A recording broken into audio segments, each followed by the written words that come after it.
Welcome to the vlog. Got a lot of comments, a lot of ground to cover here. Let's explain everything from the beginning, because we got a great comment that said something along the lines of, what the heck is going on? Could you guys just take 10 minutes and explain everything you're doing? Let's start by talking big picture. You know, end of our life, what does it look like? What do we want? We would rather have 3 smaller houses in like the $50,000 to $100,000 range spread around the world. We want to be location and financially independent. So rather than one big house in the suburbs, we'd rather have 3 smaller, cheaper houses around the world. Mainly US, Costa Rica, and Europe. Let's go just a little bit more narrow. What's the point of this whole YouTube channel? Well, we've made a video about that called Why We Make YouTube Videos. But the gist is to fulfill that inner need for creation, to share things with other people in a community, and for the purposes of this big picture idea, to provide a location independent income doing what we love to do. Again, dreamland stuff, right? So it's all just an idea and we're just trying to go for what we want. Let's narrow it down even more. What is the point of Makers on the Move? Well, we make videos for a living. What do we want to make videos about? What is it that we want to do? Well, we want to travel, we want to meet people, and we want to build things. So we found this kind of cool way to combine those things. And that's Makers on the Move. That's Makers on the Move. Let's go even more narrow. What's the point of the vlog about Makers on the Move without actually sharing anything about Makers on the Move? That was a little bit of a mistake. We should have shared more about the projects as we went along, here nor there. The point of the vlog is to document how we go from where we are now to the big picture idea that we have in mind. How in, say, 5 years, when we have property in Costa Rica we're spending a few months at, barge in Europe that we're traveling around on, our homemade trailer conversion, you know, just picture, you know, this idealistic, romantic idea of whatever our life is that we'll maybe achieve half of. Still, we're gonna wanna know, how did we get there? We're gonna wanna look back and what were our thought processes and what were our emotions and everything. This whole vlog is gonna be very valuable to us one day when we're looking back and trying to figure out how we got where we got. Or we're gonna fail and it'll be a nice forum for all the I told you so's to put them all in one place. So now let's zoom into right now and talk about Makers on the Move 2.0. When we get back home, we will address some of the concerns like you didn't give it a chance, we're just homesick, we're regretting our whole life decision, all those things. We're gonna get a divorce. Yeah, that one popped up a lot too. How I'm not happy. People think I'm not happy. But for right now, we just want to talk about the nuts and bolts of the idea. Question number 1, why not just get a smaller RV? Problem with the smaller RV is towing capacity. And we're gonna say this over and over and over again. Towing capacity, towing capacity, towing capacity. This trailer weighs 6,200 pounds, bone empty, nothing in it. When we add everything in, it's closer to 8 to 10, depending on what we have for tools. Then you add in another 1,000 to 2,000 pounds of living quarters kind of stuff. We're at about 10,000 pounds. The capacity is 14,000 pounds. So the trailer, we're good. The towing is the issue. Smaller RVs at most have a 5,000 pound towing capacity. Most of them actually have 3,500. A Class A RV like this is your best bet for towing. It has a 10,000 pound towing capacity. It handles this trailer just fine, but look at it. The other option we have are things like the Kodiaks, which have like small living quarters, but they're Super Duty trucks. They cost like 80 grand. There's what's called Super Cs, which are built on Freightliner things, but again, are super long, heavy duty towing capacity, doesn't help us on the length, and ridiculously overpriced. Question 2, why not a toy hauler?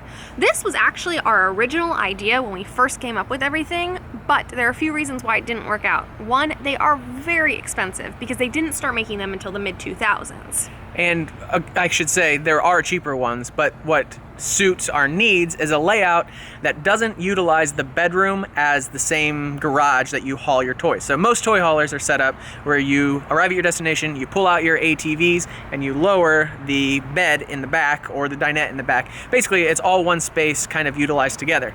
That doesn't work for a mobile wood shop, A, because of the dust, and 2, because we're not removing anything from it. So there are some newer toy haulers that have the bedroom in the front and the back is like a spare bedroom, but it's also kind of your kitchen. The layouts just don't work, and they're huge when you want to get that kind of layout, and those ones haven't really been being made until like 2008, 2009, even more expensive. But the bigger issue is just the build quality. We have just not been happy with fifth wheel and just generally, in general, campers. The build quality these days of newer campers is just terrible. It's embarrassing. We got so lucky with this older Monaco when it seems like they actually cared what they made. And you go in these things now and they're just flimsy. Even a brand new Monaco Dynasty, I wouldn't buy it. I would buy this one again before we bought a brand new Monaco Dynasty. Question 3. This is a big one. Over and over and over and over and over and over and over and over and over and over and over and over again. Why don't you get a truck camper? We also considered. This was #1 consideration on the new brainstorming for version 2.0 of Makers on the Move. Here's the problem. The layout is not ideal for our use. So our biggest thing that we want is an open floor plan for Hudson to play on the ground. We can put out his mat and he has his toys and he can crawl around. That is not how truck campers are set up. They're set up with a dinette, which is awesome for storage, horrible for floor space. They wall off the bedroom and the bathroom, which is great for privacy, but it eats up all your floor space. But we don't need that. We don't need the privacy, we need the open floor plan. And it comes back down to size. People are expressing concern that the area we've decided in the trailer to use for living quarters is too small, but a camper is much smaller than that. It's 7 feet wide by 11 feet long, sometimes 15, and sometimes they have slides, which help with that, but then again, you get into slides, now you're talking $30,000, $40,000 for a truck camper. It's not gonna work out, because even if we did work out all those kinks, the biggest problem, what do you think? You take a guess. It's towing capacity. As soon as you throw a 4,000, 5,000 pound truck camper in the bed of an F350 or a 3500, now you've completely used up all of your payload capacity. So now your towing, the tongue weight has gone way down, so it still wouldn't tow the trailer regardless. But even if you did, with those big campers, you have to use a hitch extension because the camper comes down back past the bottom of the bumper. That lowers your towing capacity. So truck camper, not an option. Question 4, isn't it too small? Yes, it's small, but by utilizing the space for our needs, I have some ideas to make it, I think, very, very livable. And when I said 10 by 10 in the video, I actually meant 8.5 by 10, but that didn't matter because we will also have 2 feet of V-nose to put the kitchen, and we plan on putting the bathroom behind that 10 feet. So it's 10 by 8.5 of just open floor, then you have the kitchen in the front and the bathroom in the back. So it's actually not that small. It's 120 square feet or so. Now keep in mind too, we prefer living in a smaller space. You might not, and that's perfectly fine. Our favorite apartment that we ever lived in was actually in Manhattan, and it was 12 by 12. So we're kind of used to figuring out creative ways to make a small space worse. Worse? We have a knack for making small spaces completely unlivable. You would hate to live with us. We can make small spaces work. Okay, so let's recap. Smaller RV can't tow it, toy hauler, the layouts do not work for our needs, and truck campers are awesome, but the layout, the size, the weight, and the payload capacity are a no-go for us. But there's some unquantifiable reasons why doing a conversion is pretty appealing. The first is we can design it exactly how we want, like we've talked about, but we can also use really high quality materials, make it exactly what we want with luxury items because it's so small. It's not gonna cost very much to put hardwood floors in a 10 by 10 area, or, I don't know, whatever.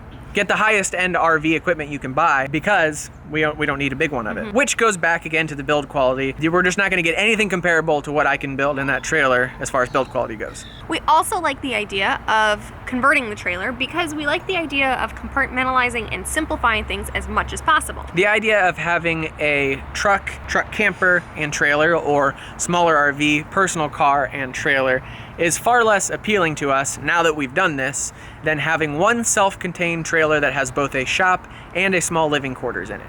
And we can park that trailer easily anywhere we want to store it when we're not using it. The downside, of course, is the resale value. As soon as we convert the front of this trailer, everything we put into that is basically worthless, while a fifth wheel or a truck camper will have some residual value. But again, most of the money that we do in a conversion would go to solar panels and batteries, which we use eventually later and are easy to resell. So I don't know if that might be a wash anyway. And we like the idea of fixing problems that we find with traditional RVs. For example, rooftop AC units are horrible. They're loud and they're energy hogs.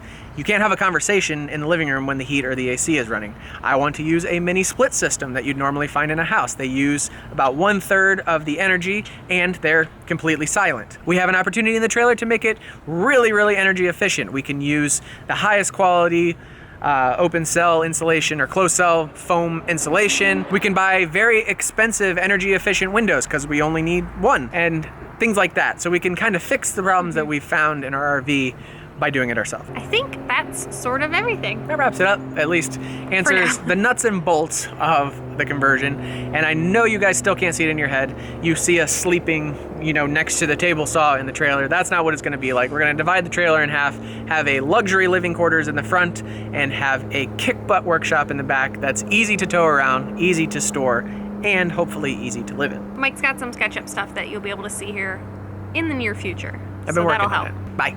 Bye.